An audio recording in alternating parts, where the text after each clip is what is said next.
A fleet review is a traditional gathering of ships from a particular navy to be observed by the reigning monarch or his or her representative, a practice allegedly dating back to the 15th century. Such an event is not held at regular intervals and originally only occurred when the fleet was mobilized for war or for a show of strength to discourage potential enemies. However, since the 19th century, they have often been held for the coronation of for special royal jubilees and increasingly included delegates from other national navies. Australia has a history of fleet reviews. The last fleet review took place in Australia in October 2013.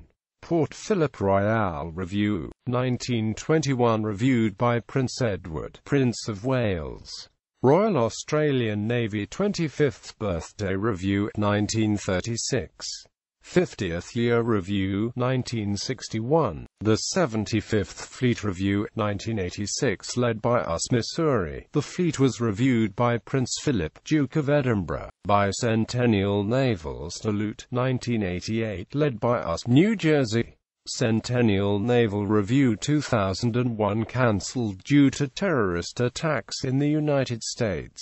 Sydney Freedom of Entry Review, the 14th of March 2009. The Fleet Review also consisted of a Freedom of Entry parade in Sydney. The fleet was reviewed by Marie Bashir, Governor of New South Wales, and the parade by Quentin Bryce, Governor-General of Australia. International Fleet Review, 4 to 5 October 2013, to commemorate the centenary of the Royal Australian Navy's fleet arrival in Sydney Harbour, led by HMAS Sydney. The fleet was reviewed by Governor-General Quentin Bryce and Prince Harry, who took the royal salute on board HMAS Lewin. Approximately 20 foreign nations participated. Activities including a tall ships parade, naval gun salutes, aerial flypasts, fireworks and light show spectacular, ships open to visitors, and a combined naval march. Canada. In Canada, fleet reviews may take place on either the Atlantic or Pacific coasts, typically in Halifax Harbour for the former and Victoria Harbour for the latter. July 1958, to mark the 100th anniversary of British Columbia's entry into Canadian Confederation, the Royal Canadian Navy Review was conducted by Princess Margaret, Countess of Snowdon. June 1959, held at Montreal to mark the opening of the St. Lawrence Seaway, attended by ships from the Royal Canadian Navy and United States Navy. The former was reviewed by Queen Elizabeth II. July 1959, held at Halifax Harbour, reviewed by Queen Elizabeth II. The 12th of June 2010, to mark the 100th anniversary of the founding of the Canadian Navy and held at Esquimalt Harbour. Ships from the Canadian Navy, Royal Australian Navy, Marine Nationale, Japan Maritime Self-Defence Force, Royal New Zealand Navy, and United States Navy were reviewed by Governor-General Michael Jean. The 29th of June 2010, to mark the 100th anniversary of the founding of the Canadian Navy and held at the Bedford Basin. Ships of the Canadian Navy, Brazilian Navy, Royal Danish Navy, French Navy, German Navy, Royal Netherlands Navy, Royal Navy, and United States Navy were reviewed by Queen Elizabeth II.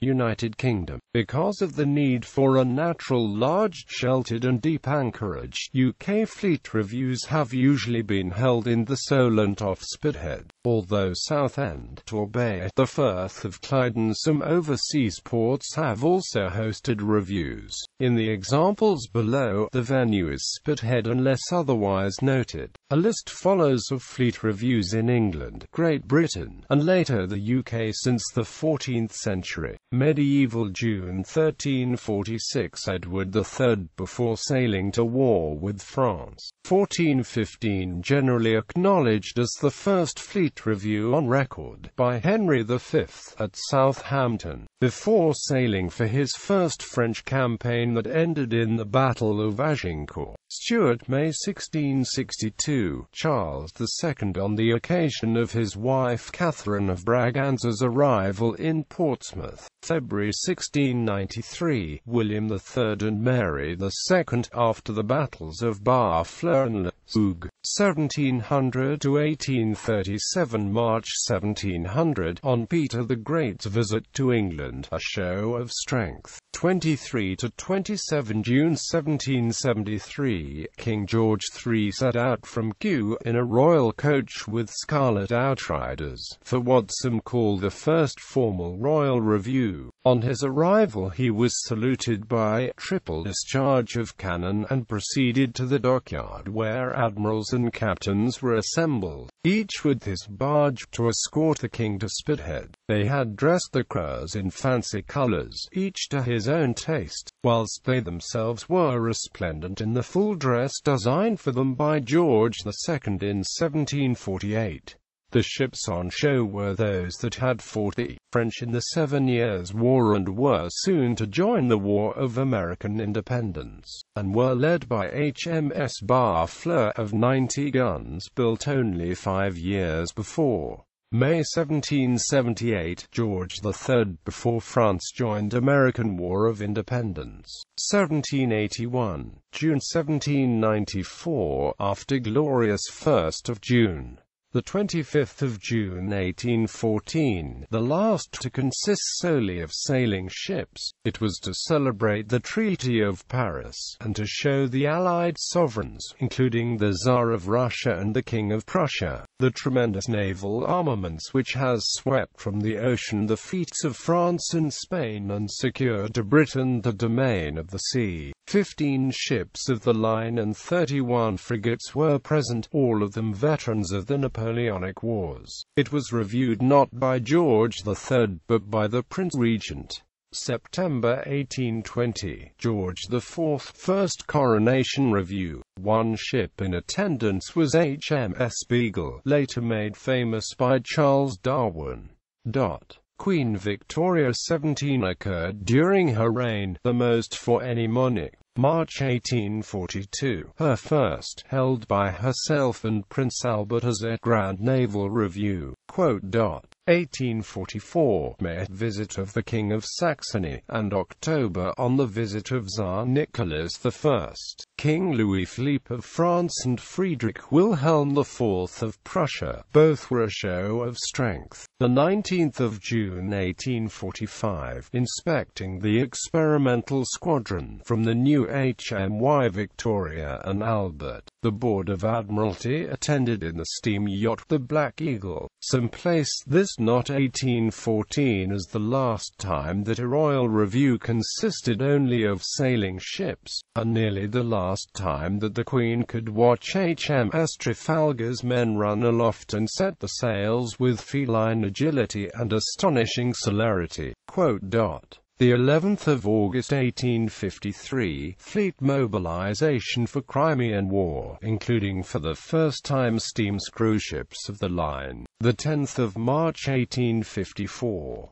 Wary of a Russian breakout into the North Sea, due to the numbers of their ships in the Baltic Sea, the British Admiralty brought together a force to contain them. This first division of the Baltic Fleet was commanded by Vice Admiral Sir Charles Napier. Napier's task was to find naval recruits and train them as quickly as possible for the screw yacht tender HMS Fairy, and 2 months before her 35th birthday, Queen Victoria reviewed Napier's fleet at Spithead, shortly before it set sail, including a review of the first part of the fleet to set sail only 18 days before Britain declared war on Russia. According to reports in the London Illustrated News, Fairy reviewed the fleet as it steamed up a path created by the ships anchored on each side. Then a day later led the fleet out of Spithead as it began its journey to the Baltic. The 23rd of April 1856, of the Baltic Fleet on its return, first recorded example of the evening illumination of the fleet, showed lessons learned from the Crimean War, with the first of the ironclad ships present in the form of 4 1,500-ton floating batteries. Over 100 gunboats were present, puffing about like locomotive engines with wisps of white steam trailing from the funnels. August 1865, on visit of the French fleet. The 17th of July 1867, held for Abdulaziz, Sultan of the Ottoman Empire, and his Viceroy of Egypt, Ismail of Egypt. For the first time every ship flew the white ensign, after the dissolution of the old red, white and blue squadrons. New designs were the 5-masted HMS Minotaur with her powerful broadside, and the graceful 14-knot ironclad sister ships HMS Warrior and HMS Black Prince. May, June 1876, for the visit of Nasser al-Din Shah, the Shah of Persia. August 1878, of the Reserve Squadron. The 25th of July 1887, Golden Jubilee, notable for the appearance of a Nordenfeldt submarine. 5–6 August 1889, on the visit of Kaiser Wilhelm II and his Admiral von Tirpitz, a show of strength. August 1891, on visit of the French fleet. August 1896, on visit of MPs and Li Hongchang. The 26th of June 1897, Diamond Jubilee, notable for being presided over by the Prince of Wales since she was too frail to attend in person, and for the unscheduled and dramatic appearance of the Turbinia. August 1899, her last, notable for being presided over by the Prince of Wales since she was too frail to attend in person, and for the visit of the German squadron. Edward VII, the 16th of August 1902, Coronation Review, the first time in the modern era that a review was used to mark the coronation. The 9th of August 1905, Review of the British and French fleets by King Edward VII at Spithead. August 1907, Review of the reconstituted Home Fleet. The 12th of June 1909, Review of Home Fleet and Atlantic Fleet, including HMS Invincible. The 16th of July 1909, Home and Atlantic Fleets assemble off Southend prior to display Southend, including HMS Invincible. 17–24 July, Home and Atlantic Fleets on display from Westminster to the north. George V, the 24th of June 1911, Coronation Fleet Review. Us Delaware sailed the 4th of June from America and appeared at the review from the 19th of June to the 28th of June. The 9th of July 1912, the Houses of Parliament at Weymouth featured the first take-off of a plane from a ship which was underway. On the 4th of May, Commander Charles Sampson became the first man to take off from a ship which was underway. He did this in a short S-27 biplane whilst HMS Hibernia steamed at 10.5 knots. 18–20 July 1914, Fleet mobilization for World War I. No fewer than 59 warships and 17 seaplanes. 21–22 July 1919, at Southend, to mark the end of World War I. Saturday the 26th of July 1924, including HMS Warspite.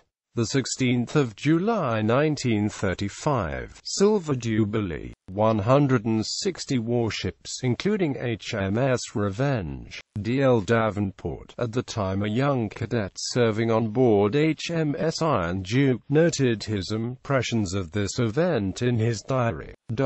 Turned out at 05:45 and scrubbed forecastle. After breakfast we gave all the bright work a final polish and generally cleaned up. After lunch we fell in. On deck, all the ships with saluting guns fired a royal salute of 21 guns. The noise was not as bad as we were led to expect, but the smoke screened most of the ships for some minutes. After tea, clean lower deck was sounded and we had to fall in for manning ship. My position on white turret grid on the quarter deck was an excellent one as we could see the yacht approaching. As the Vietnam A approached the band played "God Save the King," and the guard presented arms in the royal salute. When the king was halfway past, we gave 3 cheers. You could just see the king on the bridge, saluting. About 1/2 hour later we fell in again as he passed the other side. After supper we watched the illuminations. After half hour all the lights were turned off and red flares were lit on deck, each held by a sailor at the guardrail. These did not look very good except for the first few seconds. The ships remained illuminated for the rest of the time until midnight. We turned in about 2,345 very tired. George VI, Thursday, May 20, 1937. Coronation Fleet Review. After the small beginnings of naval air power at the 1912 review, 5 carriers were present this time. Described by one naval officer in a letter to a friend, the day was quite as bad as I feared, but my sisters are insistent that they enjoyed it all. It was also the occasion of the infamous Woodroof incident in the BBC radio coverage. HMY Victoria and Albert III took part in this review, her second and last before being scrapped in 1939. The sole U.S. Navy representative was US New York, which had brought Admiral Hugh Rodman, the president's personal representative for the coronation, across the Atlantic. Germany was represented by the new pocket battleship Graf's P, and the Empire of Japan sent heavy cruiser Ashigara to attend the ceremony. The 9th of August 1939, including HMS Revenge, May 1944, in secret, of the D-Day invasion fleet, also, ironically, the largest review to date. Elizabeth II, the 15th of June 1953, Coronation Fleet Review, Coronation of Elizabeth II. 27-28 May 1957, Review of the Fleet off Invergordon, Scotland. 7-11 August 1965, Partial Review at the tail of the Bank on Firth of Clyde. First RN nuclear submarine HMS Dreadnought appeared. The 16th of May 1969, Elizabeth II, NATO Review. Spithead. 64 ships from the 11 NATO countries participated. British contingent included HMS Phoebe and HMS Dido. United States, US Wasp. July 1969, Queen's Colour Presentation Review in Torbay. The 28th of June 1977, Silver Jubilee of Elizabeth II. HMS Blake and HMS Tiger both appeared. 1993, Commemoration of Battle of the Atlantic Anniversary, HMS Cornwall as flagship of the event. 1994, D-Day 50th Anniversary, including HMS Edinburgh. 1999, Battle of the Atlantic Commemoration. The 28th of June 2005, International Fleet Review for Trafalgar 200, also held in lieu of the 2002 Golden Jubilee Review, the latter of which was cancelled on cost grounds.